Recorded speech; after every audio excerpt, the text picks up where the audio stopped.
Um, when it was first announced, Jessie, I was with Jessie, and I was at her house because I'd had to leave China because it locked down in like January when it happened over there. So I had to come back, and then obviously I had nowhere to stay in uni, so I stayed with Jessie. And her parents were really stressed, like, you need to come home, like, Roshni can come with you if you want, because they knew that I had just come over to see Jessie, and they're like, yeah, we'll bring Roshni down. I was like, okay, I've got a week's worth of clothes in my suitcase. I'll go to Jessie's for a bit, and then I'll go home if lockdown does happen. And then maybe like a few days into being down in Oxfordshire with Jessie, they were like, yo, lockdown's happened, no one can go anywhere. And I was like, I should probably go home. And then Jessie's mum was like, I just don't know how that would happen though, like you can't drive anywhere. And I was just like, okay. And then I ended up staying maybe like 4 months, 5 months, just with Jessie's family, with a week's worth of clothes, sleeping on an air mattress. And I think I was actually quite chill with it all, because it was like the first time in life that like things had just stopped, like just paused, and you didn't have to worry about anything. I think because I'd come back from China, I didn't really have much uni work to do, so I just kind of was just chilling, playing on my Switch, doing a little bit of like work here and there, like sitting in the sun. I got a tan, I made a pond. And I had a great time. I was planting vegetables, I was living my best like gay life. So yeah, that was my view of the first lockdown. Yeah, it was just, I went from, living with my best friend and having a good time to having to just sit in my room, like, not doing anything, alone with my thoughts, shit like that. And I couldn't really go out to do anything. Like, at that point, you had to get a permit to leave the house, and they don't give it out willy-nilly, so you just had to pretty much just stay in. You can't go out for anything, not even shopping. Yeah, and there was like no one really even in the same time zone as me, or even within a few time zones, so it was like hard to actually, first of all, not see anyone, second of all, not actually have a good talk with anyone as well. I had to just go on walks when I could, even though they were illegal. Went to some abandoned house near me quite a lot, just to sit on the roof and just exist outside of my house. Yeah, it was rough. It was not a good time at all. That was probably like one of my lowest points. That's because you were in the UK. No, it's not definitely yes, it's not because of the UK. I think it's because I was completely alone, and and right now I'm not. So that's the difference, I think, between the first one and second one for me. Oh no, third one for me as well, because I had the second lockdown in the UK as well. But I wasn't alone at that time neither. So I had some roommate or flatmates. So yeah. So the first one was the worst, definitely. Yeah.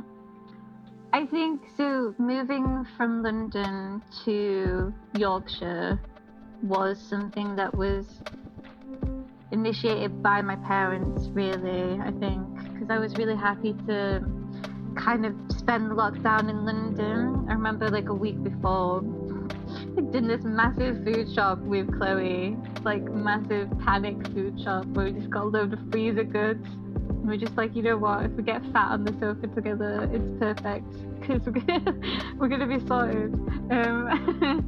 And I don't know, my parents, I think, were just getting more paranoid. And all of a sudden it was like, okay, like, yeah, I'm gonna come home.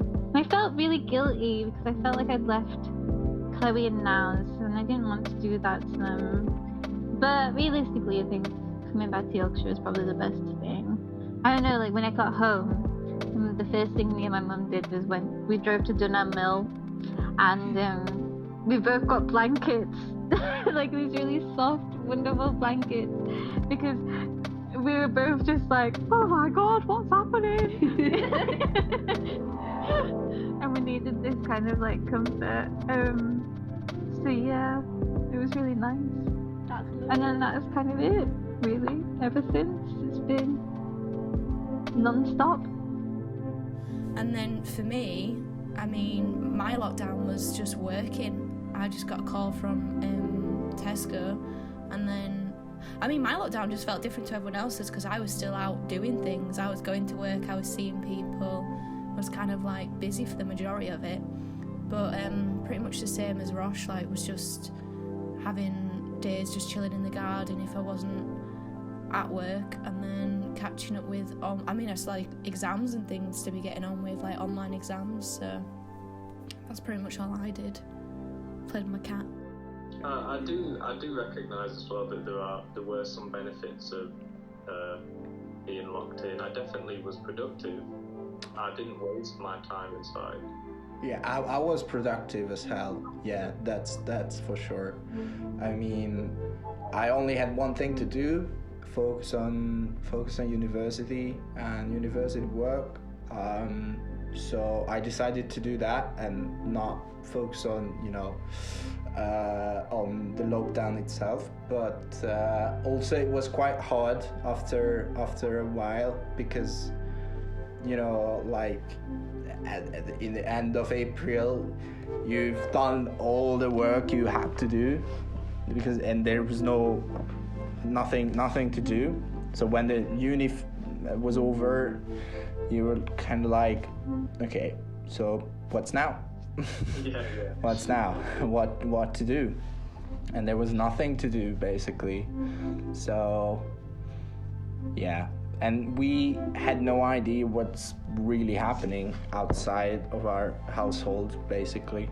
So we just kind of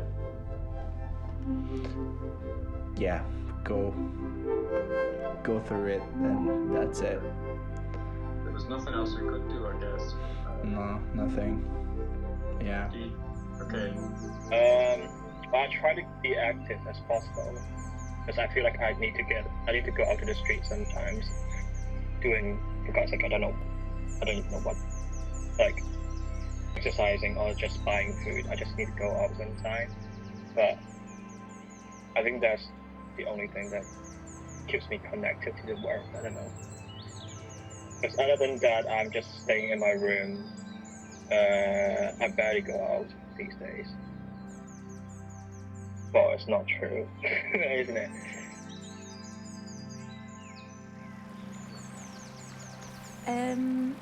I mean, how sane can you stay in a situation like this? No, I think am I sane? I think I've been fine. I mean, I've always been someone that's quite alright. I just get on or whatever.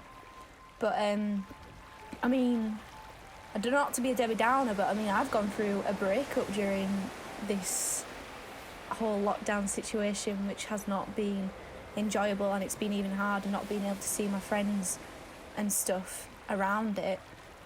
I mean, it wasn't nasty or anything, but it's still a breakup. I mean, a big part of my life that's just stopped, and that's weird. I think for the both of us, it's been quite difficult, it just having to stop. I mean, we've not been able to see each other or anything like that, and that's been weird. But, I mean, I don't know if it's made it easier or if it's made it worse. I've had a lot more time to think to myself about things and how it went down and all that kind of business. And then I haven't had the opportunity to go out and party and just embarrass myself and do things that I regret. So maybe maybe it is better. I'm saying for him, I mean, he's probably not being able to go out and make a fool of himself. But no, I think I've been keeping sane. I think I'm the same as Roshni. My biggest stress on my mental health right now is just literally uni stacking up and it not being normal. It's weird. But for me, going to work was a big distraction that kind of kept me sane. I mean, I was having social interactions, so I got to see people and speak to people every day, so that kind of was some normality for me, definitely. Yeah, I feel like not going outside, obviously, like in the actual, like literal sense of like stepping outside, but I think I am quite nervous for like clubs to reopen, like not pubs, because I love a good pub, but like just being out in big groups again, it's going to feel a bit weird. Like, it's going to feel a bit naughty. It's going to feel wrong. I feel like, not going to lie, like, I do really want to look forward to going to clubs, but I don't think it's going to happen as soon as people think. And, like, I really want to feel, like, guilt-free and just want to, like, enjoy life, because I have friends who, like, in Leeds have suddenly been breaking the rules and, like, seeing people and having house parties and stuff. And it's made me feel a bit jealous, because it's like, I've been really good and I've not seen people, I've been really like following the rules, and then you see people just break the rules like it's nothing, and you're like, could I be doing that this whole time? Like, could I be like, no, because like, even if people do break the rules, like, usually it's only a few people because they are so scared of breaking the rules. But these friends in Leeds, like, literally it's like 30-40 people in a house, and it's like, when that, like, you listen to the news and you hear about students being like reckless or whatever, it's like, I know they're talking about those kind of people, but then you do feel like you yourself have been doing something wrong. And it's just like, I feel like it would actually be weird to then now, like, you know, see loads of people and like have massive groups and have house parties and go to clubs. I am really looking forward to, like, you know, just going to a beer garden or like having a few friends, select friends over, but I feel like clubbing will be really weird to go back to now, and like, I am nervous. And even maybe if I was in second year and having uni again, to go to uni again after not having it for a year would be really weird. So, but luckily I'll be done with uni, so. No, I do get you. Like, a lot of people, like my cousin, she came out, she's been staying with us for a while, and she's been in Belgium, which was like complete lockdown for ages. And when we went out to a restaurant, she was like anxious, and she was like, it's so weird being in public with like random people in like close proximity and shit. But yeah, a lot of people say that who do come to Dubai. I guess I've kind of been used to it for a bit, but it does still, every time I do go out, I do think about my friends in the UK. I'm like, damn. Like, yeah, I don't want to make us feel bad, but like, it is nice to go out and stuff, but I do feel for everyone who still can't.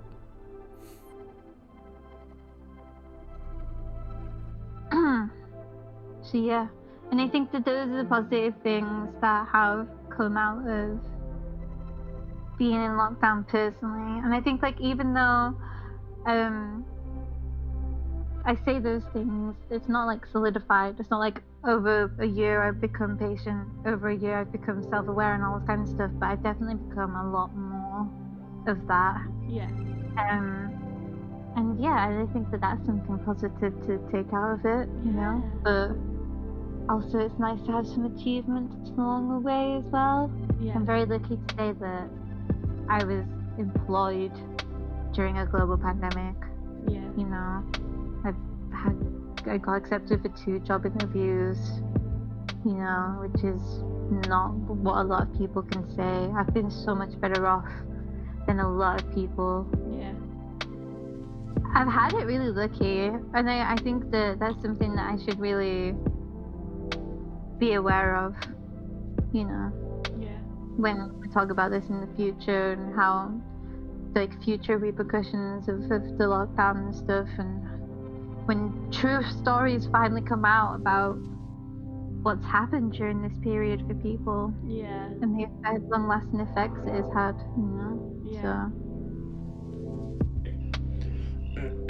Yeah, I mean, the routine that we've had together, basically, go to uni, go to Greg's, back to the uni, just hang out at your place, at my place with Will, the struggling time with Will, we see that as a different kind of thing, like, at least something happened with us, you know.